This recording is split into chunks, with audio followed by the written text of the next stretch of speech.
and I very much enjoyed hearing Chris Ben talk about his work, and I'm very, very happy with the work that they're doing, particularly in London, which is my favourite city. But I'm going to talk a little bit about my work and my background, and I'm actually also an architect, but I no longer do architecture. I had a sort of conversion, and I'll explain a bit more. Sorry, I just need to work how this works. Anyway, I'm going to show you some of my work and really explain how I go about my work. And some of it is quite small scale, and some of it is large scale. But on each project, I really try and find the sort of essence of the project. And I've often been asked, how do I work? And I sort of summarize it in terms of interpretation, form, and abstraction. I'll talk a bit about that. But when I was studying architecture, I was brought up at this Louis Sullivan quotation, form follows function. That was everything that was a sort of raison d'etre to design principles when I was studying architecture. And I was brought up in the work of the Bauhaus and the work of Le Corbusier. And I was very interested at that time also in the use of proportion and the way that Le Corbusier on the right and the Villa Medici on the left were using similar proportioning systems, the golden section, also using the Ramante's Tempietto. And I was working, when I was doing architecture, I became a partner in quite a large practice, but I was doing a lot of commercial work. And I really at that time fell out of love with architecture, I think. And at the same time, I bought my first house in London. And I got my first garden with it. And I really didn't know anything about gardens or plants. And my wife was a horticulturalist, but I knew nothing about it. But suddenly, I had a new canvas to work with. And I really just spent all my time and all my money buying plants and really trying to make a sort of modern type of garden. And I became obsessed with gardens. And I was thinking, you know, it would be fantastic to work making gardens or landscapes. And I saw there was a postgraduate diploma course at the Architectural Association on the conservation of historic gardens and landscapes. And I did that 2-year diploma. And at that time I was particularly interested in the Italian gardens, the gardens of the Italian Renaissance. This is the Villa Lante outside Florence. And the way that you create this very geometric composition coming out of a hilly site. And very pure. This is all set around the center line, but a very, very pure architectural composition. Now, also, I was very interested in the work in the 18th century in England and what's known as the English landscape garden. And the English landscape garden is really our most successful export ever, in that it's been exported really to every country in the world. And it was, the inspiration for it was when our gentry went abroad and they did the grand tour in Italy, and they tried to recreate classical scenes in the landscape, in the English landscape. And so, for example, this is a garden at Stour Head, where they built classical pavilions and created vistas across lakes and routes around a landscape. And these are another couple of shots of Stour Head. And then, at the same time, there was a landscape called Stowe, and there it was worked on first by a number of landscape designers, Bridgman being one, and William Kent. But there they positioned pavilions in ways which indicated how you should use them, what their thoughts were, what their political thoughts were. And there was a very strong underlying narrative in the way that the landscape was put together. And it was all about these vistas across a landscape.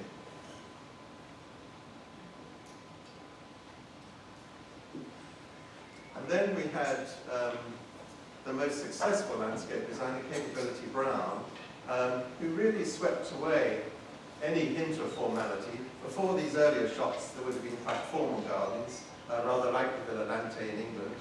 And then Capability Brown came along, and he became the most fashionable landscape designer in the 18th century. And he swept away any hint of formality at all, really. He just created, his idea was to create the natural landscape, but he did huge engineering works to dam rivers and create lakes and create bridges, but the intention was to look as though he hadn't done anything, but on a huge scale.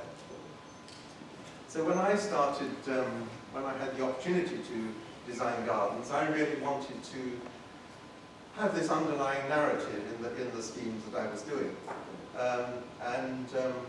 While I was doing the postgraduate diploma, there was a magazine introduced, a new magazine called Gardens Illustrated, and they had a competition. The competition was to design a garden at Chelsea Flower Show in London. And Chelsea Flower Show is very famous, it's very intense, it's only on for 1 week each year, but the people who design gardens get a lot of publicity from this, and I remember looking at this competition and thinking, well, if I win this competition, then I could do this and this and this, and I could work in landscape. And I did win the competition, and really that gave me my opportunity to get into landscape and break away from architecture. And this is a garden I did at Chelsea in 1997. This was really a period of great change, I would say, in the UK. Tony Blair, for example, was elected for the first time in the build-up to Chelsea, I remember. And I think it was coming towards the end of the millennium. Before that, gardens at Chelsea Flower Show had been rather romantic, rather sort of backward-looking gardens, and I really wanted to do a very modern garden, but also a garden which had an underlying narrative, had a seriousness to it. And my inspiration was the Roman poet Virgilio, and it was really telling the story of his life. So on the left, where he was brought up on a farm, then where he moved to Rome, where he became wealthy, and then he retired to the countryside, a rich person. And this shows the area in the front, where there were a lot of herbs grown. This indicated the area that he was growing up on a farm. And then the structure in the middle, which indicated the sort of civilization.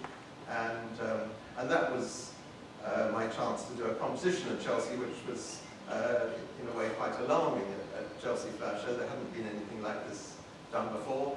But to my surprise, it went down very well, and people were very excited about it. And this shows some of the planting. And at this time, I was very, very keen on making very, very clear structures, and then rather loose planting, rather wild planting, combining with it.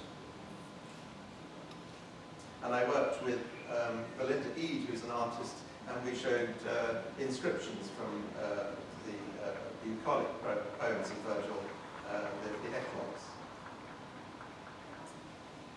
Through that garden, then I got a lot of publicity. I wrote a book, and I got quite a few commissions. And this was a commission for a country estate in Hampshire in the south of England. And the first work that I was doing on that was around the house. This is the house, a Georgian house, pretty much a perfect cube. The first thing I did around there, well, actually the first thing I did was build these walls, these flank walls, because you were arriving at the house before and seeing people sitting on the terrace before you'd even got to the front door. And so the idea of these walls was to frame the house and to create a courtyard. And then around the house, I had the idea that really to respond to that cube, the Georgian building, and reflect that somehow in the landscape. And so this shows the idea of laying down the elevations of the house, the brickwork and the intermediate windows between, and setting up to create a pattern in the landscape alongside. So this is a parterre which reflects the geometry of the windows, the proportions of the windows. And this is in a plant called box.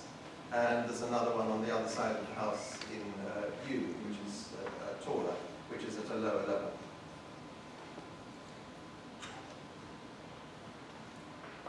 And then I tried to organize the front area, the point of arrival, by putting in this dome of grass which related to the front door of the house.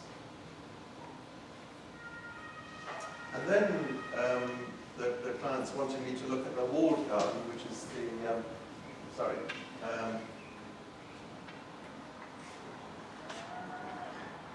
the walled garden, which is the this area, and they had already built a swimming pool here, and they wanted somehow to screen the swimming pool, and they wanted me to put some hedges in so that they couldn't be seen in the swimming pool. I'm not sure he was going to see them because it was their property. And at this time, I had been touring around Europe, and I was very, very interested in not using hedges, but using plants, perennial plants. I don't know if you know what perennial plants are. They're plants that you put in the ground, you put in very, very small plants, and then they come back each year. But they die down in winter, and then they re-emerge during the growing season. And I'd been fascinated by this sort of new style of use of perennials, that I really just wanted to create a series of paths within the walled garden. There were a number of entry points into the walled garden, and I really broke it up into 56 different beds. And I really wanted, and I had the chance, just to see if I could screen or make a landscape just using these very small plants. And this is a reference to Venice, the Campanile at Piazza San Marco. And what I think is fascinating is when you're up at the top of the Campanile, you're looking down on Venice, but you can't see a single canal. And that was the idea in this walled garden, really, that by using plants, which went in just at this size, very, very small plants, that to create somewhere where there is a very clear structure within the walled garden, but it was not apparent. It looked like a wild landscape, unless you were looking along the path. And I became very interested in these rather natural plantings, looking really like wild plants, but using what we call garden plants, cultivated plants. But they're plants which have relatively small flowers in relation to the size of the plant. They're plants that move when the wind blows, the plants move. They have a very good structure. They don't need staking, because some plants need a lot of cultivation, cultivating. And these are also long-lived plants, and also plants of equal competitiveness. And the Germans have made very big studies on this as to which plants can combine very well, which plants last for a long time. And that's what this was a big interest for me. And here you can see along a path, there's a very clear structure there, but this is only when you look along a path that you can see the structure in the garden. This man was an amazing client. He made his money in oil. He was sort of doing deep sea diving in the North Sea to get down to oil, and made a lot of money. Then he joined the special, we call the SAS, the special services, because he wanted to have more fun. And then he set up a company mining in the third world. And so he was amazing. He gave me completely my head. But he turned up, and I'm sure if you're mining in Sierra Leone or something, you don't get rich by thinking, well, shall we do this or shall we do that? So whenever I presented him with something, he said, right, let's do it. And then he expected it done, the next day, which is quite a lot. This is a place called Portland on the south coast of England, Portland Castle. And English Heritage ran a competition to design a garden alongside the castle there. And I was very keen to do that because Portland supplies a lot of stone that is used in London. It's really the London stone. London is quite odd in that it doesn't really have, imported materials which it's called its own. So you have Portland stone, which is very much part of the London building scene. It has York stone from Yorkshire, which provides all the pavements. And it has plane trees, which are called the London plane, but they come from the Mediterranean. So we sort of, London has always been this melting pot of ideas coming in. I had used Portland stone on projects, so I was very keen really to do this competition for English heritage. The castle was curved, sitting right on the water's edge. And the inspiration for this really was to create a sort of relief. And this is an English artist called Ben Nicholson, who worked a lot in sort of relief panels. And the site was, this is the site, the castle is over here. This is set within a walled garden, but the wall is very disparate. It's not clear where the structure starts. And so I really wanted to create something which was very pure within the space, and then cut through here with a new bridge, point of arrival from the castle. And I wanted to cut through this ancient monument, actually, which caused a few ripples in English heritage.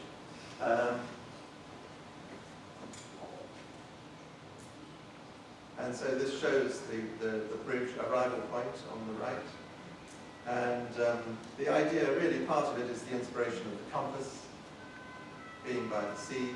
And this is, this shows you the garden using York stone, but using it as a dry stone, not using mortar between it only, and having, so this is quite an unusual use for this type of Portland stone. Pennant House Gallery is a gallery on the south coast of England in Chichester. I think it's a very beautiful art collection.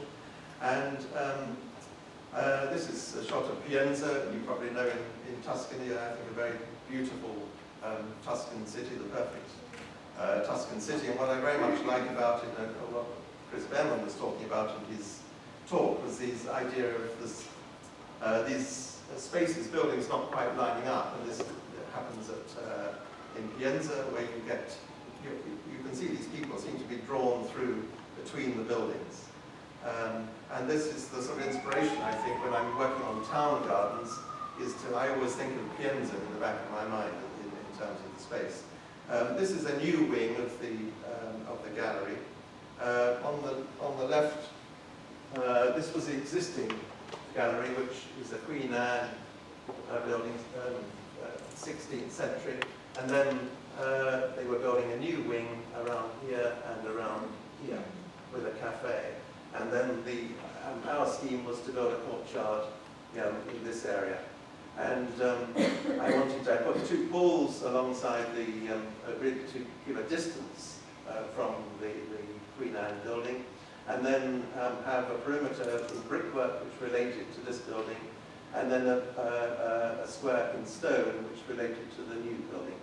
And then a bench, one single bench out of stone there, and one single bench out of wood and steel on that side. And then just one band of planting, again separating the Queen Anne building, and then a group of 6 trees.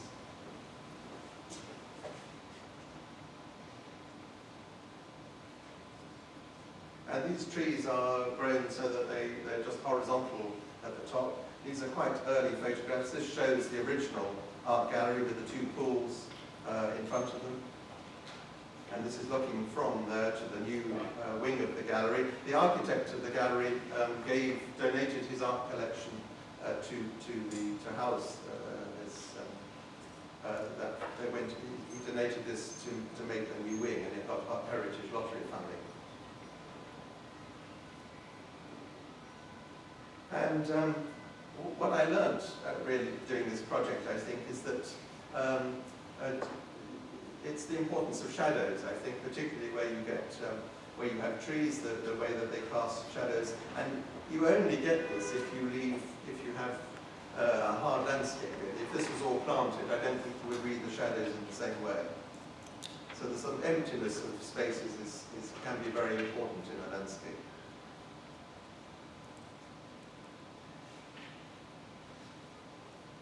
This is also in the south of England. It's a place called Bury Court in Hampshire, a brick area, a house built in brick and clay tiles.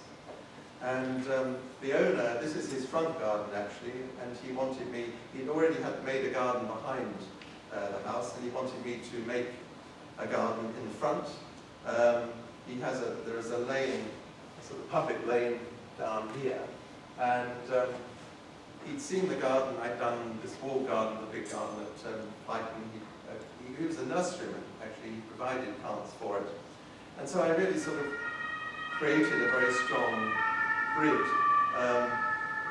The idea of creating a sort of mini townscape in his front garden. And really, in a small way, the inspiration is Manhattan, really creating something which, using very tall plants to create really quite a complex structure. The idea was to put a pool in the middle of the area and to have some seating around it. And we also proposed new buildings here and here, a new garage with a studio above, and then surrounded by hedges around the perimeter. And this shows the very early planting with the pool. And then these are shots of it later on where these plants again went in very, very small, and then they grow and create something which is 1.8, 2 meters tall, moving grasses, which I find very evocative really of something which is of a wild landscape. These are the brick paths and a series of square beds, and the square beds were offset.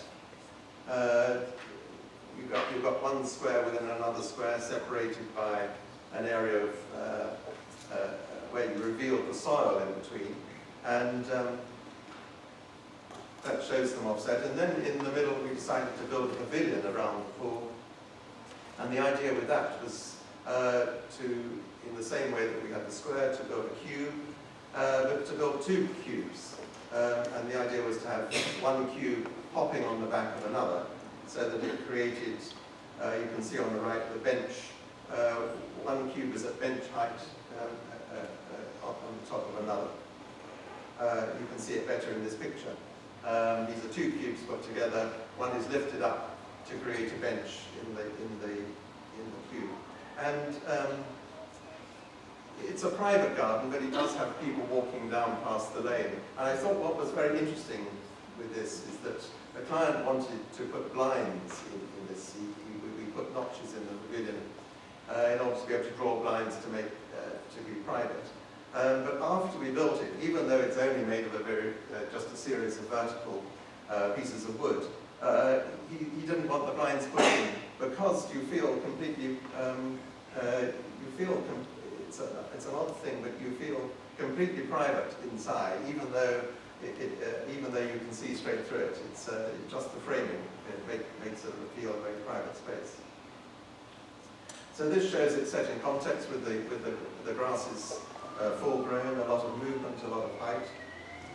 And these are miscanthus grasses, which is a grass I like very much. Later on in the season, they have very white flowers and a very good structure. And I think they're very beautiful plants, and they have a very architectural form. This is another house in the south of England. We call it the Old Rectory. This would have belonged to the church at one time, a Georgian house. The house is here, here. And these clients wanted a garden around it, but my first interest was really this area, how it related to a very nice landscape beyond. And this is how I found it. The previous owners had made this very strange structure to try and make it sort of gardeny, but it's a poor slide, but you look out onto this very nice Sussex countryside, very simple countryside, and I wanted to make a relationship between the house and the landscape. So the first thing I did was to create this space, just a very empty circle. You arrive from the left to the house, which is 1 meter higher than the fields. So you step down into this space, and walk through it. And this creates an amphitheatre of 18 meters in diameter, which is used by the children, it's used by the parents. I think it's just a very simple space that you can bring your own thoughts to. And then I made a walled garden alongside the house. Sorry, I'm not very good with these controls. And the garden steps down in two directions. It steps down this way and it steps down this way. And I felt this is Giant's Causeway in Ireland, where you get this very interesting rock formation where it's stepping down in all directions. And I really wanted to accentuate the feeling of that. So I created a wall with a series of doorways relating to pathways, and have this detail where the stone, this is York stone, which is sandstone, and sawn York stone created these posts and lintels across, and they hop on to the next section of wall. And then this shows the inside of the wall garden, a series of beds when you look out, so you're really creating a texture of planting, using repetition of planting in similar positions on the beds.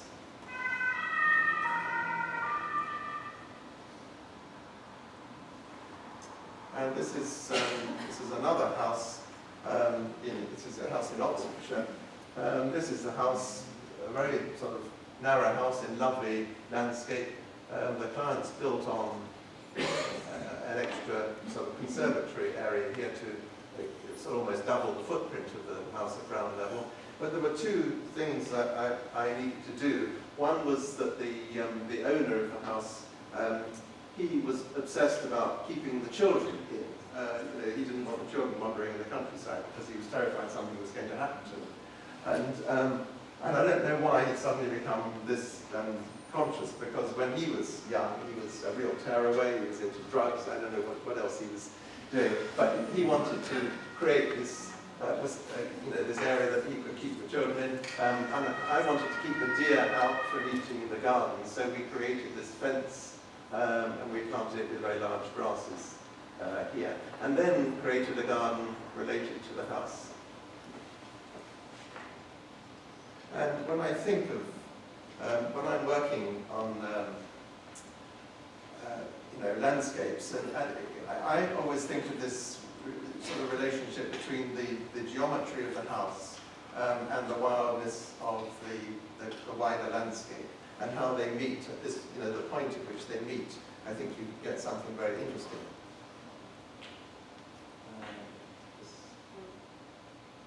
And it's the way they combine, I think, which really creates an interest. And I think this is, this is true of a very small house, but it's also true of a townscape. And another reference I have is where you find the ruins of this is an abbey in the north of England. But I like to reveal almost the bones of the sort of archaeology of the site. And I think this is for me, this is very evocative, where you get the ruins of the sort of the foundations of an old building, and grass or plants have inhabited it. This is the planting. It was a series of square beds, and the idea really was to create a pattern of planting which is relates to what's going on in the house, quite refined, but also picks up the wildness of the countryside beyond. And from here it looks like a continuous band of planting, but it's a series of beds separated. But I think you can almost read the pauses, although you can't see any breaks. You can read the pauses in the planting, which is very important, getting light to all sides of the planting. Now these are a couple of projects I did with Allies and Morrison, which was a very nice experience. One was at the BBC in White City, which was a new area, a series of buildings which Allies and Morrison were asked to make to house the creative side of the BBC, to really to create a small new town of 5,000 employees. And the inspiration here was to make a street. Previously, at BBC premises, you wouldn't be allowed, you'd be searched, you wouldn't be allowed to go anywhere near the buildings unless you had a reason to go there. And Allies and Morrison had the idea really to open up the complex to allow people to walk through it and to make it as normal as possible, really. And that was the inspiration to make it like a street.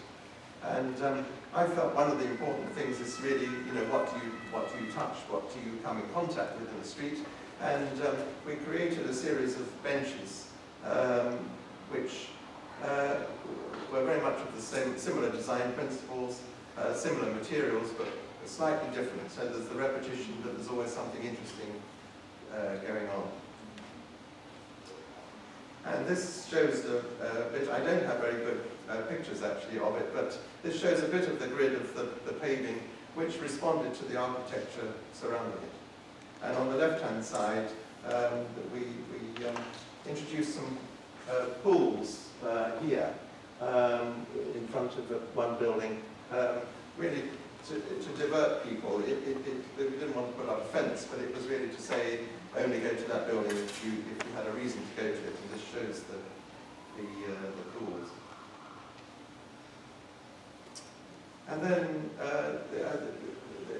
these are a series of repetition of benches, repetition of trees, hedges, grasses planting on the left. One of the strange things was that we put these benches in, and then there was a reaction, I think, from the health and safety officer. People were saying, well, you might bump into these benches. These are not clear. These are benches. These need to be made clearer. And Allies and Morrison had this very good idea, actually, at this point, to involve an artist. And we had an artist involved in the landscape who introduced some colour on the end of the benches and also on some light fittings. I think it was a very nice making the best out of making something better out of a potential problem. But it's really just a space. It's the idea to be a lively space where people felt comfortable.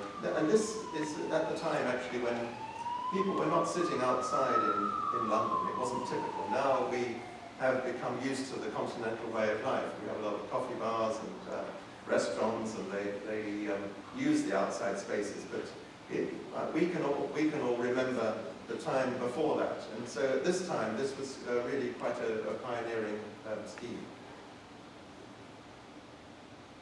And these were private gardens where the BBC employees could have meetings and relax outside work. Great Hazley in Oxfordshire, the inspiration here, I was very keen on making defining spaces with hedges. This is a painting by Mondrian. And I can really imagine looking at this painting that how these could be lots of hedges, these could be plants, these could be pools. That to me is a garden.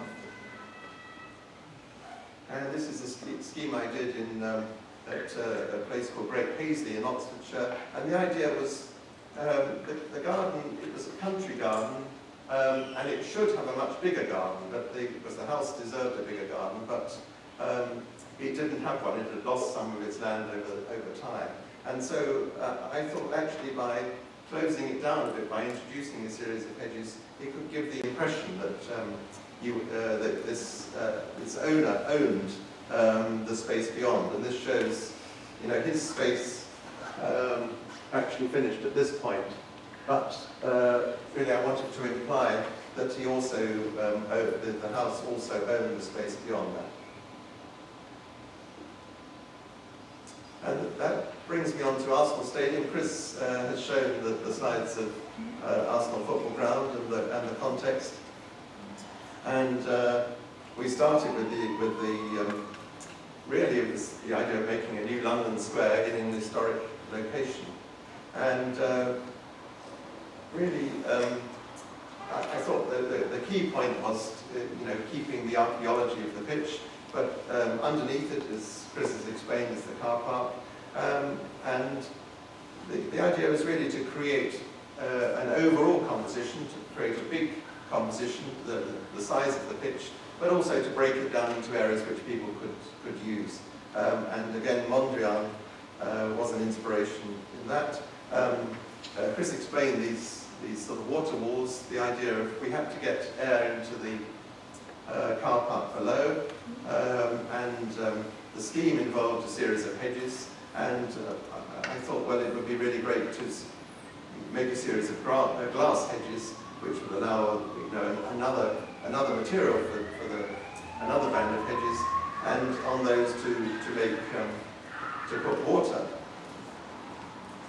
on them. And I'm not quite sure how we persuaded the developer to pay for all this, but we came up with the idea of making a sealed unit.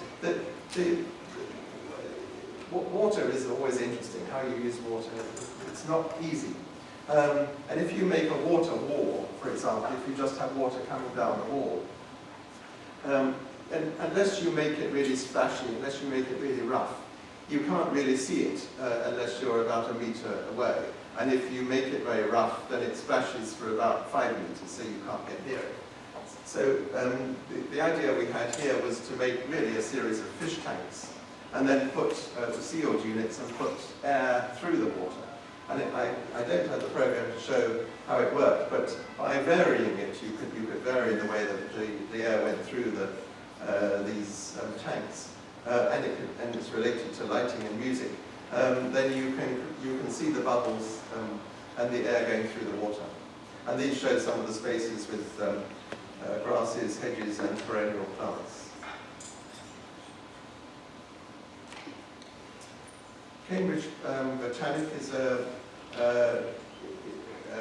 this is a new building by architect Stanton Williams, which won the Stirling Prize, the top RIBA architectural award in the UK. And when they approached me about the landscape, I felt that because they were building in a botanic garden, a very famous historic botanic garden in Cambridge, I felt it was very important that the landscape actually was the most important element of the building. And so under here you can see their footprint for the building, and it's a very big building and a very fine building. But I drew right across it, I drew as though there was an existing woodland there. There wasn't one, but I felt the most important thing was really to start with the idea of an existing woodland, and then chip away where the building was. You just take out elements of the woodland, but you see the woodland going through the building. And for the trees, I'd been very struck by these ginkgo trees that I'd seen in Shanghai, and they are very primitive trees, very prehistoric, and very suitable for the botanic garden. So we created a grove of, this formed the start of the woodland at the front of the building.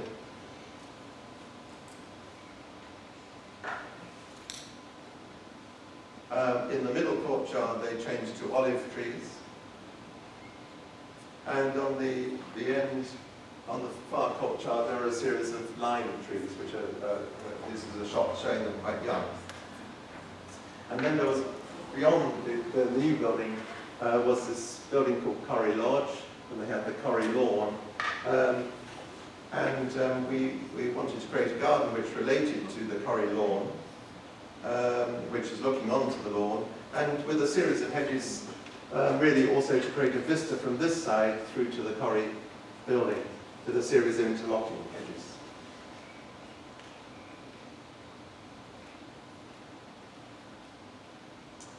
In Moscow,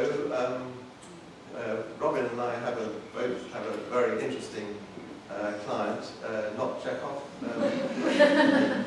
This is Stanislavski on the left, and our client had made a development called Stanislavski in Moscow, and he bought, as part of it, he bought a theatre, which is where the first performance of Chekhov's Cherry Orchard, Stanislavski had put on that first performance there.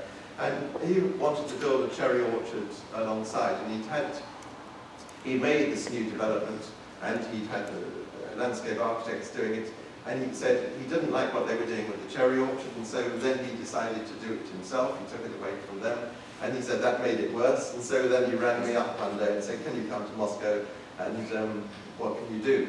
And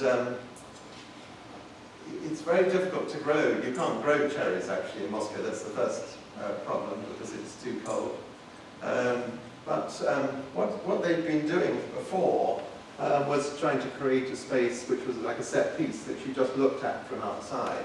And I said, well, if you're harvesting cherries, then you'd be going up and down rows with a tractor, and you'd be picking from the trees. So I thought it was very important to be able to walk or go between the lines of cherries, and also that it's sort of echoing the way the seats are arrowed or onto a stage. That it would be good to pick up this sort of geometry and point or relate to the front of the theatre. And we couldn't build down into the space; they had to be built up. And also, because the cherries, the only cherries you can grow, are quite short cherries, I wanted to lift them up so that they would be at your head height as you walk through the spaces. So it's a series of quart-end containers. All this work had been done by other people, and they had used these sort of linear forms through the site. And I thought it was good to pick up that linear form, but just change it a bit with the cherry orchard. And so the series of containers in quart-end steel, rusted steel, and so there it is.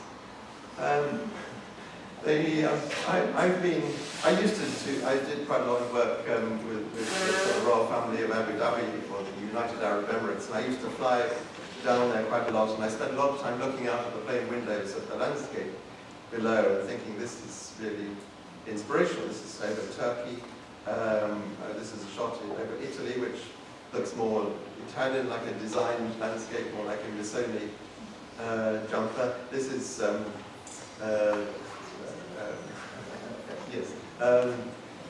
Malevich. What I've been very interested in is really creating, in gardens, is creating a sort of field landscape. And this was for a scheme in Moscow, which you look down onto the river, and I wanted to introduce a series of fields. Sorry, I've gone wrong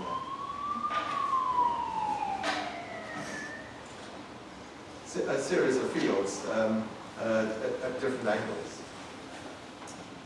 And this is the inspiration, really, looking down on the English landscape for a scheme at Totteridge in North London for the same Russian client. And I introduced Robin Walker, who's a very brilliant architect, to this scheme. This is how we found the house and the grounds. It was like a golf course. The house was terrible.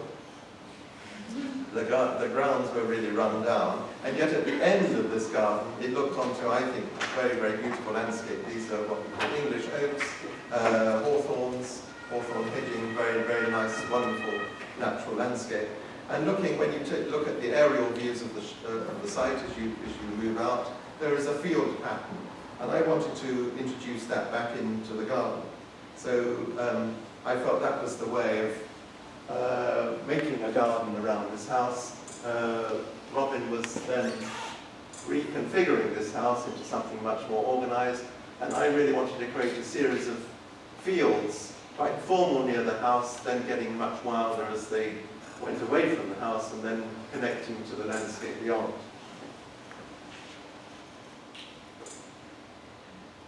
And these are some shots of the house that I hope Robin will show properly to you one day. But this is the real modelled house, which I think is amazing. It has this really fantastic Japanese quality, but it's a really English house. It's a really, really spectacular. That's a bit that you're just about to knock out. You have knocked out. And this is like a Japanese lantern, I think. It's so beautiful. But the idea is that when you come into the house, you see straight through into the garden. It's a very big door. I'll leave Robin to talk about this another time. You must get him to do this. This is a lodge building that Robin has made. And then the garden beyond. And this is the introduction to the garden. And I'm actually particularly keen on this first bit just here, which is this sort of created, I think, a sort of mini sort of Japanese landscape, the idea of a sort of landscape in microcosm. Just a series of clip plants creating a series of mounds with trees growing out. You can see the gardeners in there sort of manicuring them, but I find this part of the garden very, very, very beautiful. And then further down the garden, this shows a pattern of hedges with planting in between.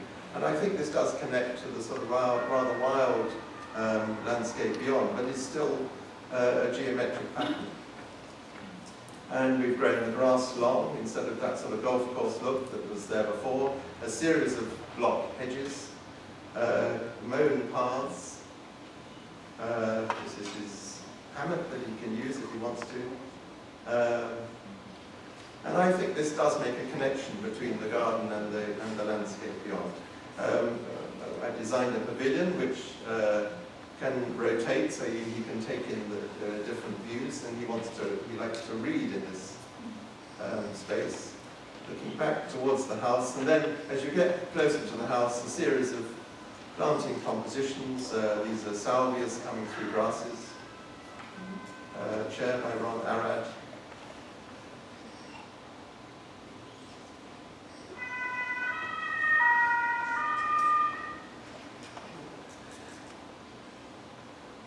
And this garden changes through the seasons. It carries on, it starts in March and carries on to the following February.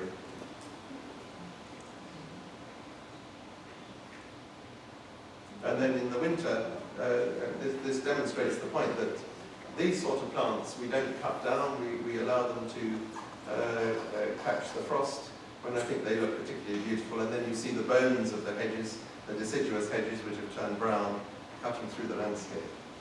And in this part of the garden, I introduced a mound because the garden slopes away. You can see the landscape is sloping away. And this is a chance to correct that and then give you a view back into the garden here. And we planted a second cherry orchard for the client alongside here. And these are the cherries in blossom. And this is Robin Walker's son, actually, on the mound. So this is the view that he has from his window of a series of planted areas. But I think they are becoming more, as the garden matures, they're becoming more and more of the form of fields. And then I did another garden at Chelsea after quite a long break, a break of 10 years.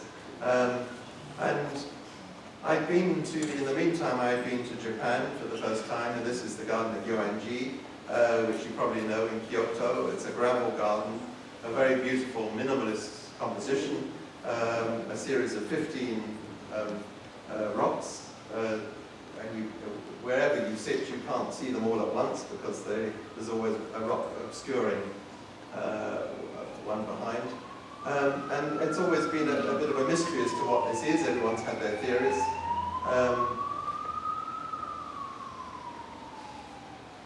And when I went to Japan, I also went to Naoshima, and this is a hotel that Tado Ando made, where I stayed. And this is looking out from that terrace onto the Seto Inland Sea, and there you can see the islands coming out of the water. And to me, having seen the garden of Yoanji, then it all makes sense really that it's a series of islands coming out of the sea, in my view. And I thought, what a way to make a garden which is a microcosm of the landscape.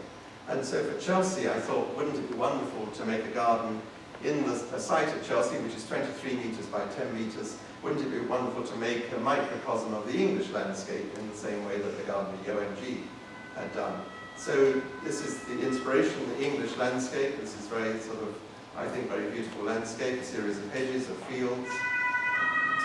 And this is my first plan for it. And it's really trying to do this combination of Japanese and English fields and Japanese. I think you can see in this building in Kyoto, there's a sort of similarity to the grid form.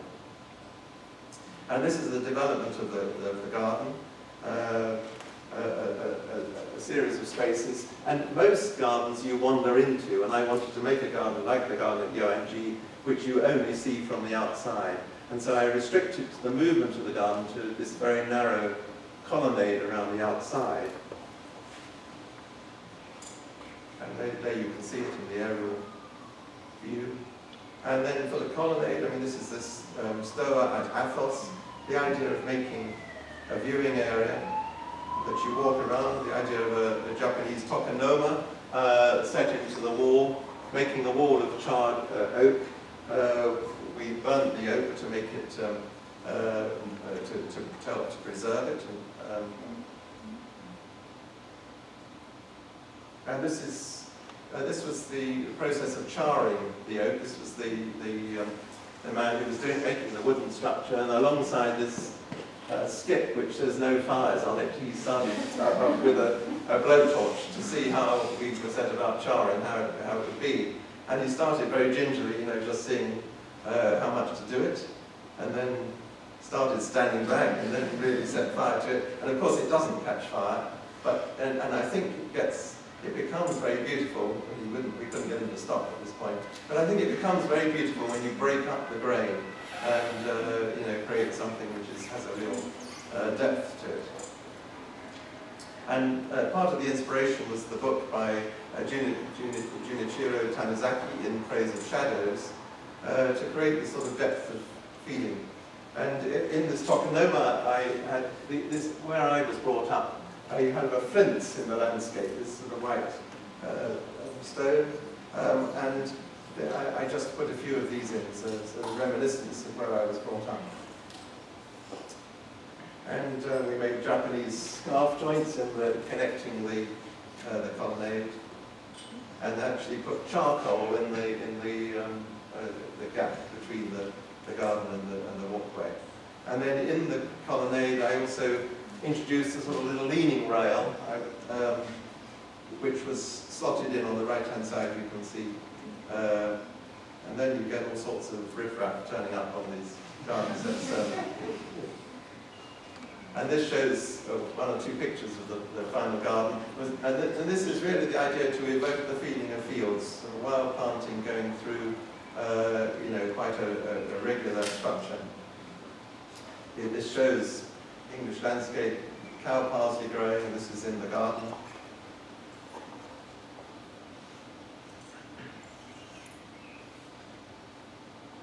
And you can see a sort of stream running through, which you do find in the countryside, and 3 hazel trees. And then really how to show water, because water is a very important part of the countryside. And I noticed that one of the people that were making the garden at Chelsea, he was a pilot, and he had a pilot's license, and he said when you fly over woodland, it's very interesting that if you have a stream going through it, you only see that stream. Sometimes it goes beneath the trees, and sometimes it re-emerges, as you can see in this sketch. And so I sort of made that idea of putting water as a sort of rectilinear form, keeping with the rectilinear form, but the idea that there's a stream going through and then it gets hidden behind the trees and then re-emerges. So it took the form of 3 pools.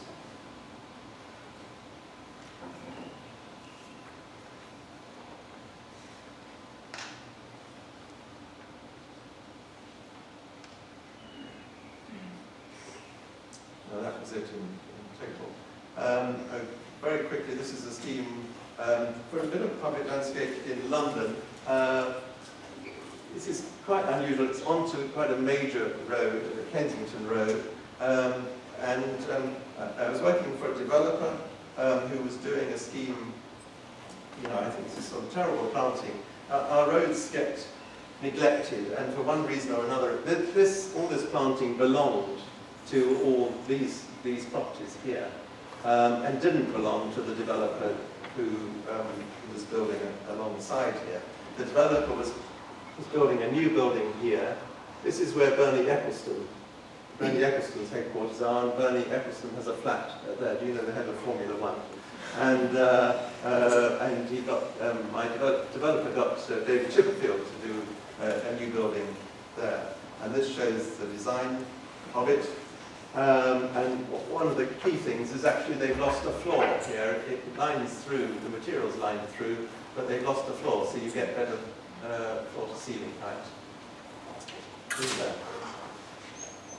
But what the developer decided came to an agreement with all the adjoining owners that he would pay to re-landscape this area, just to make the setting for the space. And the idea was really to create a hairpin. It's a triangular site to create a series of hedges that block out, that relate to the street beyond, but block out the view from the flat. So we took out all that planting. I don't know how we managed to do it because people had got used to it, but we just came in one morning and took all the trees out before anyone could react. And then put in this sort of very simple landscape, which I think works incredibly well actually. And these are a few early shots of it relating to the road. And that's the new building completed.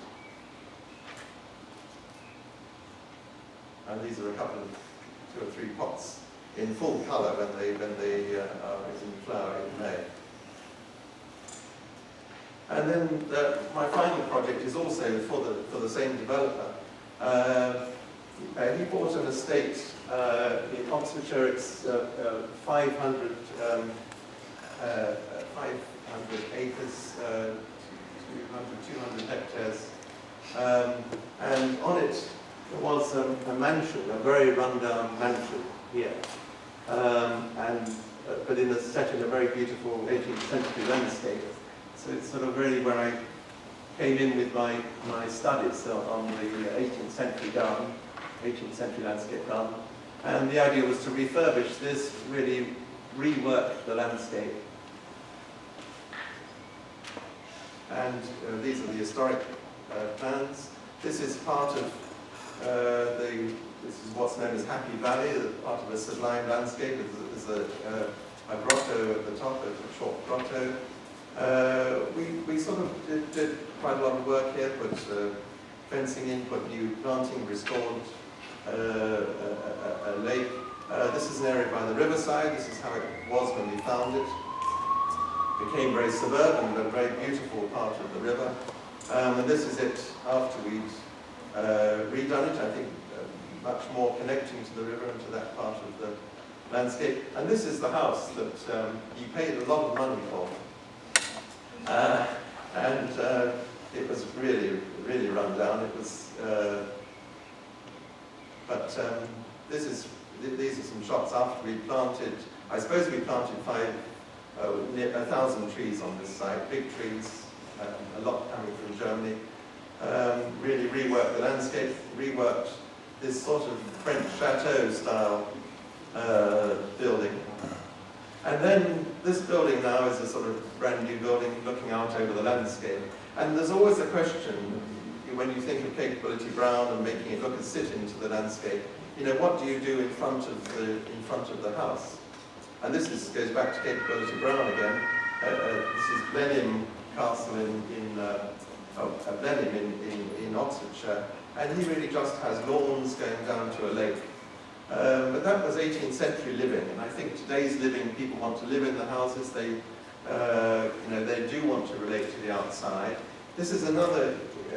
This is an example of another country house in England, Clifton, and here they made sort of parterre outside the grounds. And I could see what they were trying to do, but to me, I don't think it's very successful. These people look lost. And so, really back to Venice for inspiration. Because if you do too much, I think, in front of the house, then you make it suburban, you reduce the scale of it. But so the challenge was to do something which was simple and yet could create, I think, a human scale around the house. And I decided to create a water parterre, an intermediate area between the house and the landscape, which is a series of lawns, some grasses, and a lot of water. And this is the composition, so that you look from that house now across out onto the landscape. You have an unobscured view of the landscape, but you have a series of spaces which you can use to look at the old cedar, wonderful old cedar trees that existed.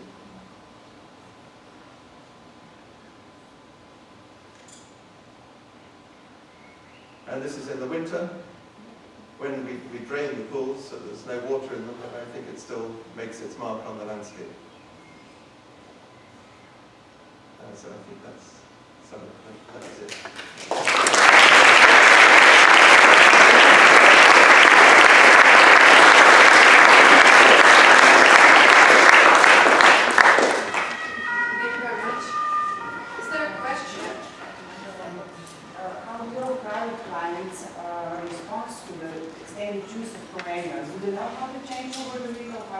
Spink and all this sort of remedial or surprised?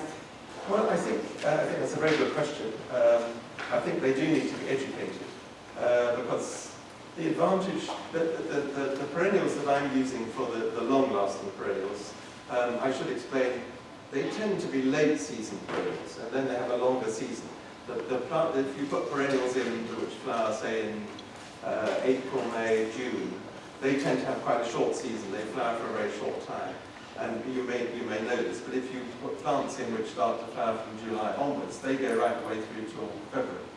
So the clients do need to be patient, or live somewhere else, I think. I mean, quite a few of these plants do have properties elsewhere they can move around a bit, but you do get the spring bulbs coming through. I think you get a lot of interest, and when you get this very abundant planting, I would say it's quite a relief in February when you cut them down and you see the soil and you can almost sort of relax. You're not surrounded by abundance, and then you start seeing things emerging, and I think then it's actually very, very nice. And what would be the biggest size of the tree that you put in the garden? The biggest trees that we put in would be 120 girth, which is the perimeter of the 1 meter 20 girth, and 14 meters tall. But you could put in bigger trees. Then it becomes a question of how you transport them. We tend to buy a lot of plants from Germany, and then you have to get extra wide loads and escorted loads. But you can more really pretty much plant any size tree, but it is the movement of it that is the problem at that stage. I have a question for Robin and Christopher and Chris. I mean, the meaning of these lectures is like how do a landscape architect and an architect collaborate. So where do you draw the line? Like, do you say like you go up to here and from there on it's mine? Or how do you actually, like, you know, how do you actually work together? You know, when do you start working together and how does it goes along, like the development of the project? Well, I'd like to say, actually, that Allies and Morrison are a very unusual architect in that I think they are very welcoming to landscape architects.